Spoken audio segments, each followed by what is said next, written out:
second place. I mean, obviously I'm sure you wanted to win, but what were your thoughts on the race there? Yeah, I'm happy.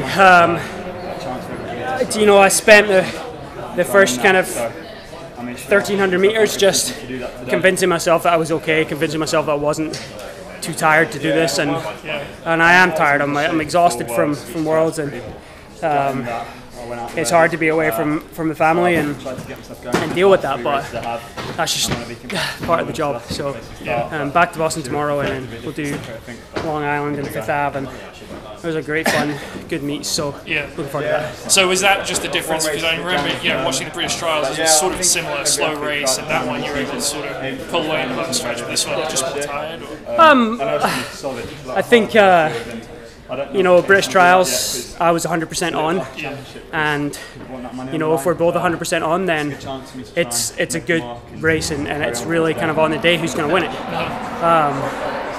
But today, you know, I'm tired and a bit exhausted. So, and not to say that Jake isn't either. I mean, he's obviously tired from the season as well. But basically, it came down to who was just that little bit more ready today, and that was Jake. So I mean, I'm happy that it was another Brit to take the win, and it just fuels us going forward.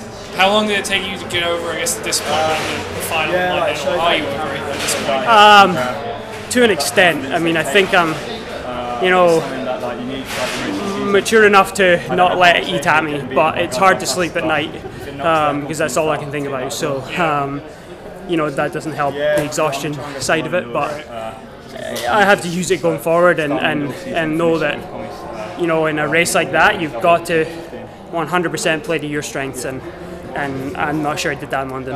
What do you mean by that? Just, I mean, you know, in hindsight, going back and watching the race, I should have started a bit further back and worked up when everybody else did, instead of having to try and re-gear when the pack came back to me and passed me, and it's a hard way to run it in a race like that. You know, it's easier when it's not a World Champs final. But you know, like I just said a minute ago, I mean, if you're not 100% on, it's going to show. Sure. And you know, I think I was 95% on in London, and it just wasn't 100. I just wasn't 100% right.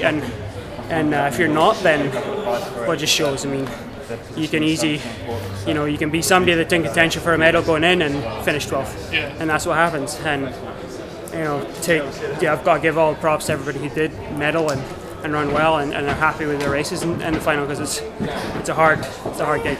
I mean, looking back at your year as a whole, you've had a lot of successes. You know, British champs, Scottish record, big PB, 333. I mean, are you happy with how it's played out? Or yeah, I mean, I think it would be kind of silly and, you know, immature of me to not be happy with what I've achieved this season. It's been a great season. Obviously, winning medal Worlds was what I was gearing up for and what I wanted, but like I say, it's the World Championships, and even if you are 100% on, you might still not get a medal. So, you know, I have to maintain some disappointment with not running well, but also not let it eat me up inside, and be content with what I achieved, but not be happy with it, but not be content. All right, thanks for the time.